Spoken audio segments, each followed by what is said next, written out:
मोहम्मद सजाद अराई की रिपोर्ट के मुताबिक सिंध शिकारपुर जिला में डाकुओं के हमले में जख्मी होने वाले पुलिस अफसरान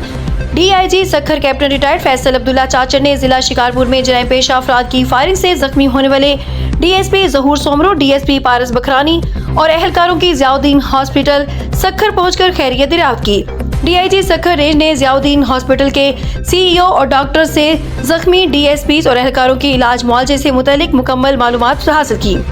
मजीद जख्मी होने वाले डीएसपी समेत एहलकारों को हर मुमकिन बेहतरीन तिबी इलाज मुआवजे की सहूलत फराहम करने के साथ साथ welfare incharge Sukkur range office district welfare officer को मुकम्मल तावन और राब्ते में रहने के अहकाम जारी कर दिए हैं। डीआईजी सखर ने अपने पैगाम में कहा कि हम डाकुओं के खिलाफ बहादुरी से लड़ने वाले अफसरान और नौजवानों की हिम्मत, हौसले और बहादुरी को सलाम पेश करते हैं। उनके साथ शाना बशाना खड़े हैं और इस वाक़े में मुलव्वस डाकुओं को जल्द अज जल्द कैफिर किरदार तक पहुँचाया जाएगा।